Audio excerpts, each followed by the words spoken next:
Attention senior citizens! May payout releasing na sa August 28, 2026. Ito ay pension po para sa lahat ng mga qualified na senior citizens. Buong detalye ng balitang ito ay dapat niyo pong malaman. Sa araw po na ito ay may 6 na bagay na dapat po kayong makuha sa aking vlog. Una na riyan ang mga lugar kung saan may maganap na payout sa social pension for indigent senior citizens. Pangalawa, ano ang oras po ninyo pong payout? Pangatlo, saan po ba gaganapin ang payout? Pang-apat, sino po ba ang kasali sa payout? Pang-5, ano ba ang mga requirements na dapat mong ready? At pang-6, mga dagdag kaalaman patungkol po dito. Kaya naman, inaanyayahan kita na tapusin mo ang video nito hanggang sa dulo nang sa gayon makuha mo ang punto ng video kong ito. At kung ikaw ay bago pa lang sa aking YouTube channel at Facebook account ay i-subscribe mo na para maging updated ka sa mga videos na i-upload ko pa dito sa aking vlog. At hindi ko na po patagalin pang oras na pag-usapan ang bagay na ito. Kaya naman, let's go! Sa Tangke Barangay Hall ay mayroon po maganap na payout sa social pension sa August 28, 2026, alas 8 hanggang alas 5 po ng hapon. At ito po ang mga pangalan sa kasali po na kukuha ng payout.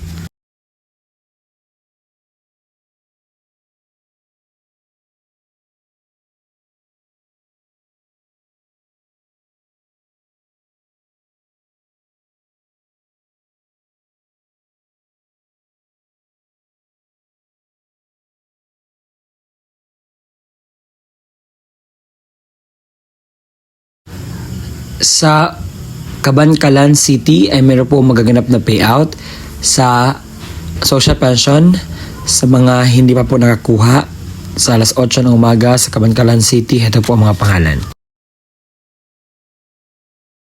Sa Talisay City, Cebu ay mayroon po magaganap na payout sa social pension for indigent senior citizens sa August 28, 2026. Sa San Vicente ay mayroon po magaganap na payout sa lugar na ito sa San Vicente na may 363 whole day po, sa Calpidong 98 whole day, sa Kungan 71 whole day na may total po of 532 pensioners. Sa Yati Barangay Hall ay meron po magaganap na payout sa social pension for indigent senior citizens sa 8 hanggang 12 ng tanghali. Sa 199 beneficiary po ang magkakakuha.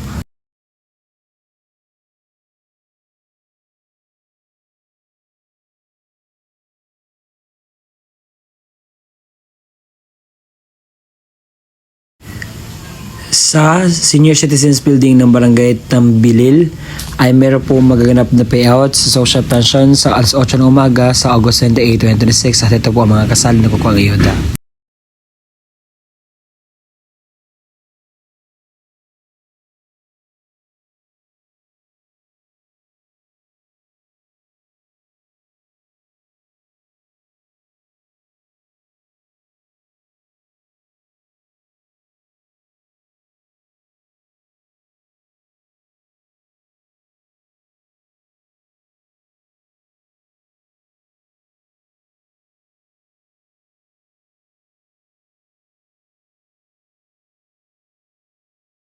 Sa Municipalidad ng Glan sa probinsya ng Sarangani, ito po ang mga magaganap na payout sa August 28, 2026 sa venue po ng Kablalan. Sa Kablalan na may 187 pensioners, morning ang payout, Gumasa 2017, morning ang payout, sa Burias, afternoon po ang payout 314, sa Barangay Lago, Kapatan 2022 morning, sa Lago 2023 morning, sa Tango 139 morning, Glan Padido 192 afternoon.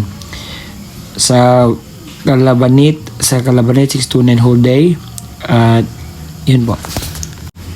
Sa Gasan Municipal Tennis Court ay meron po maganap na payout sa social pension sa August 28, 2026 alas 9 po ng umaga. Sa probinsya ng Benguet, meron po maganap na payout sa social pension sa Friday, August 28, 2026 sa 9 11 ng umaga sa Gaswiling, Pudong, except po sa sitio Tadayaan, Toplak at Amba Lading.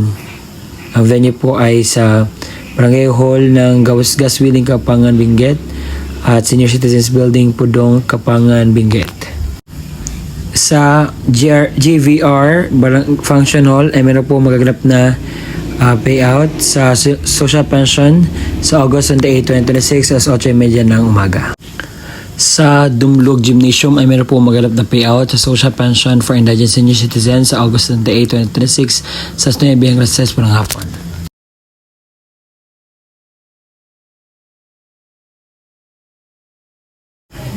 Sa August 28, 2026, ito po ang mga barangay na mag-payout. Sa Hugpa, alas 7 hanggang 7:45 ng umaga sa Hugpa Covered Court.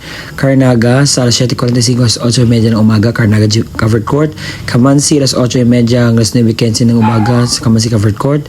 Sa Hinagtikan, sa alas 9:15 hanggang 10:30 ng umaga sa Rizal Covered Court. Sa Rizal, sa alas 9:15 hanggang 10:30 ng umaga sa Rizal Covered Court.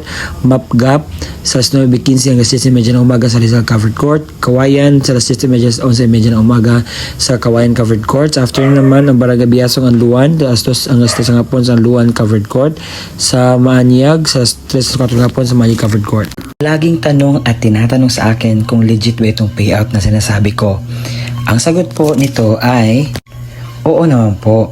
The active social pension law in the Philippines is Republic Act number 11916, which is amended Republic of 1994, providing a monthly stipend managed by Department of Social Welfare and Development or DSWD na magkaroon po ng 1,000 per month. At sa puntong ito, pag-usapan natin ang requirements para sa social pension payout. Una, ang authorized representative or out of area. Please prepare 4 na copies of valid ID sa senior citizens and PhilSys ID with signature or thumb mark. Authorization letter with complete details, screenshot of a clear video calling showing the senior citizens an authorized representative holding an updated calendar and authorized letter. Valid ID of the authorized representative with signature and thumb mark. Sa authorized representative, please prepare 5 kopya ng original na valid ID of the senior citizens with photocopy, death certificate with complete details, warranty and release from liability form, valid ID of authorized and representative with signature or thumb mark.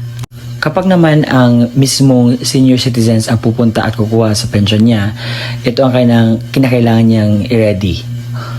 4 na kopya ng valid ID ng senior citizens at PhilSys ID with signature and thumb mark.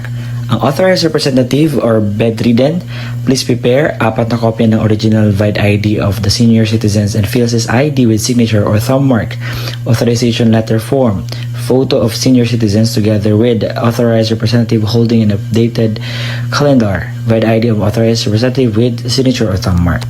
At yun po ang kumpleto na mga detalye sa balitang ito na sana'y marami kayong nakuha na aral dito.